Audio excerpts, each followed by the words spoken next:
पहला जॉब हर इंसान की लाइफ में खास होता है, पर मेरा मानना है एक इंसान की लाइफ में उसका पहला रेजिग्नेशन भी उतना ही स्पेशल होता है। And this is my first resignation story.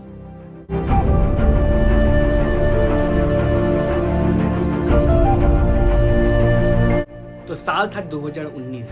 हमारा पूरा बैच प्लेसमेंट की तैयारी में भिड़ चुका था। कुछ लोगों के प्लेसमेंट ऑलरेडी होना स्टार्ट भी हो चुके थे और उन कुछ लोगों में था मेरा बेस्ट फ्रेंड और मेरा रूममेट शुभम। मैं उसके लिए बहुत ही ज़्यादा खुश था, पर खुद के लिए उतना ही ज़्यादा वरीड, बिकॉज एक के बाद एक कंपनियां आ रही थी और जा रही थी, बट किसी ने मुझे सेलेक्ट नहीं किया। पहली कंपनी गई, दूसरी गई, तीसरी गई, चौथी गई, पांचवी गई, तब जाके एक कंपनी आती है जिसका मैंने पहला राउंड क्लियर किया, बट उसमें भी फाइनल राउंड में रिजेक्ट हो गया। बट वो कौन सी कंपनी थी जिसने मुझे फाइनली सेलेक्ट किया, मेरी प्रिपरेशन की स्ट्रैटेजी क्या थी और प्लेसमेंट होने की बात की खुशी क्या थी, मेरे कौन से दोस्त ने कैसे क्लियर किया, ये सब कुछ मैं डिटेल में बताने वाला हूँ स्टोरी ऑफ माई इंजीनियरिंग के आने वाले पार्ट्स में, जिसका फर्स्ट पार्ट मैं ऑलरेडी रिलीज कर चुका हूँ। अगर आपने अभी तक नहीं देखा है तो जाकर देखो right now. Well, for now let's jump to 2021 के एंड में। एक शाम मैं ABC कंपनी में सॉफ्टवेयर इंजीनियरिंग की जॉब कर रहा था and suddenly I realised that यार जिंदगी में मज़ा नहीं आ रहा। I mean, I'm not liking the work that I am doing. अगर मैं किसी काम को अपने 24 घंटे में से 10 घंटे दे रहा हूँ, then it must have to be enjoyable. And if I don't enjoy something, then trust me, my life is going to be painful.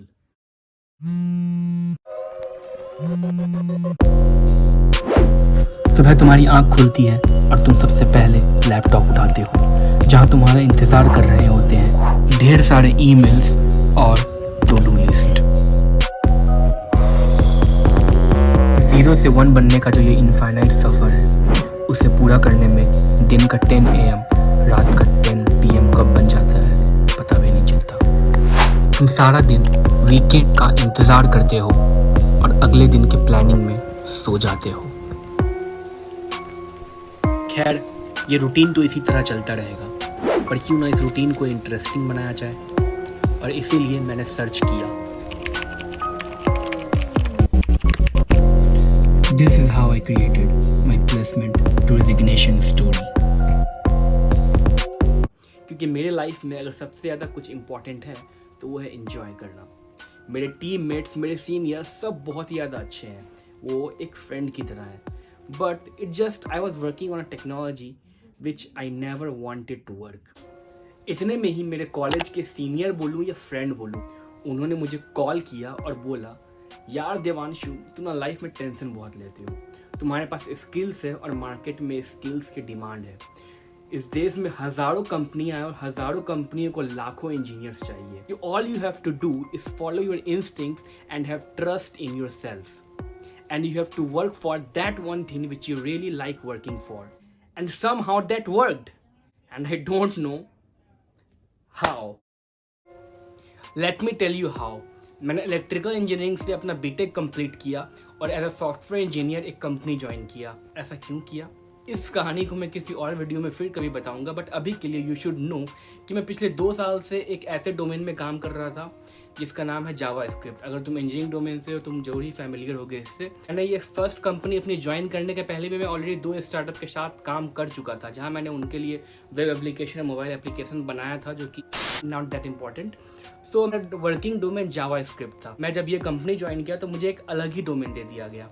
तो अगर तुम इंजीनियरिंग डोमेन से हो तो तुम्हें पता होगा कि कितना डिफिकल्ट होता है एक इंजीनियर के लिए। किसी टेक्नोलॉजी पे आप 2-3 साल से ऑलरेडी काम कर रहे हो और तुम्हें लगता है कि वो तुम्हारा फेवरेट है या तुम उसमें एक्सपर्ट हो चुके हो, और तुम्हें अचानक से एक नया डोमेन दे दिया जाता है और बिजनेस यूनिट में उसके लिए काम करना।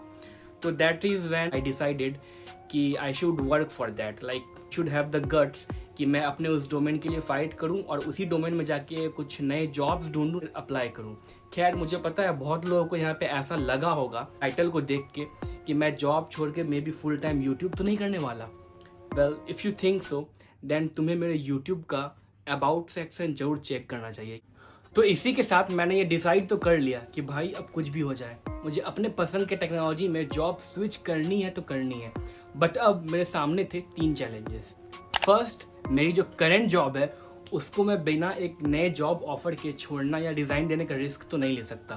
तो यानी कि उसका काम जो कि ऑलरेडी हेक्टिक था तो उसे करना तो था ही, और सेकेंड, उस काम के साथ साथ मुझे अब नए जॉब के इंटरव्यू के लिए प्रिपरेशन भी करना था। और थर्ड, मैंने 1 साल पहले खुद को कमिटमेंट दिया था कि कुछ भी हो जाए बट ये यूट्यूब वीडियोस बनाना कंसिस्टेंट रहेगा।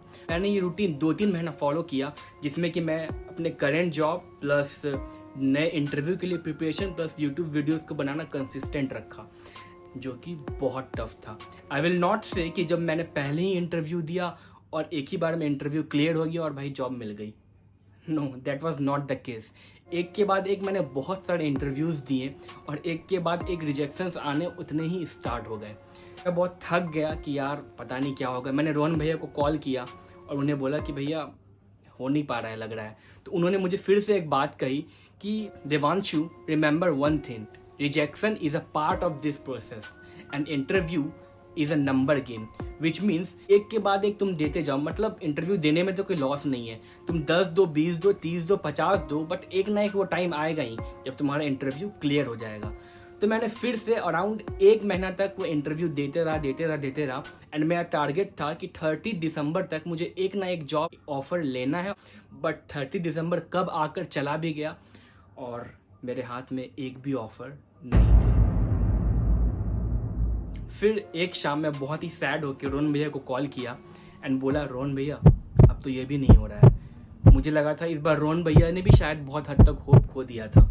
बट जस्ट जिस मोमेंट पे मैं बात कर रहा था रोहन भैया पे, उस टाइम पे मुझे एक मेल आती है and that was it.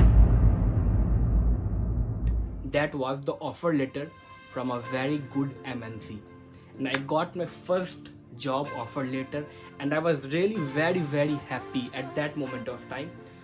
But उसके बाद तुम्हारे भाई के पास और 3 जॉब ऑफर्स आ गए और मुझे पता है बहुत लोग कमेंट्स में पैकेज पूछने वाला हूँ, तो मैं उनको पहले ही बता दे रहा कि पैकेज नहीं बताते हैं भाई साहब। But I can just say मुझे पुराने वाले जॉब में जितना भी सैलरी मिल रहा था उससे 2 टाइम्स से भी ज़्यादा मुझे सैलरी इस वाले जॉब में मिलने वाला है।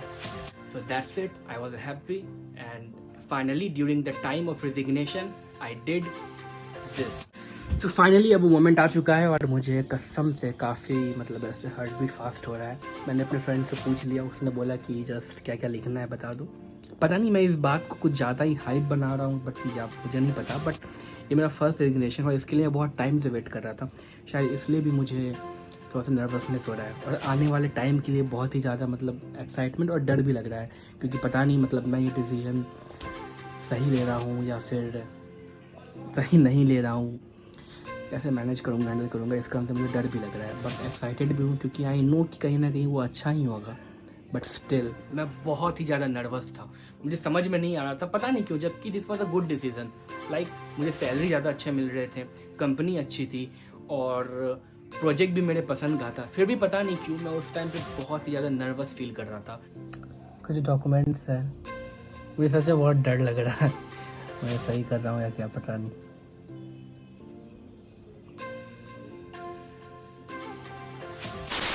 Request has been submitted successfully. मैंने आधा घंटा लगाया रिज़ाइन पे क्लिक करने के लिए, क्योंकि मैंने सोचा कि मैं कुछ गलत डिसीजन तो नहीं ले रहा। बट इवेंचुअली मैंने रिज़ाइन कर दिया and finally I got the content out of this and made this video. Thanks for watching my video. और अगर तुम चैनल पर न्यू आए हो तो चैनल को सब्सक्राइब करो। रात के 2 बज रहे हैं, इतना सारा धंधा करके मैं बैठा हूँ। मुझे पता है कि मेरे बहुत सारे फ्रेंड्स जो कि मेरे से बहुत ही अच्छे और जॉब ऑफर्स लेके बैठे हैं ऑलरेडी, उनका कहना होगा या थिंकिंग होगा कि यार मैं तो इससे भी ज़्यादा अच्छे जॉब ली है, तो ये क्यों वीडियो बना रहा है, मैंने तो नहीं बनाई थी। But I just want you to know bro कि मैं ये वीडियोस बना रहा हूँ बिकॉज मेरा काम है वीडियो बनाना। I want to be a good content creator and I am putting a content out of what I experience. Thanks for watching.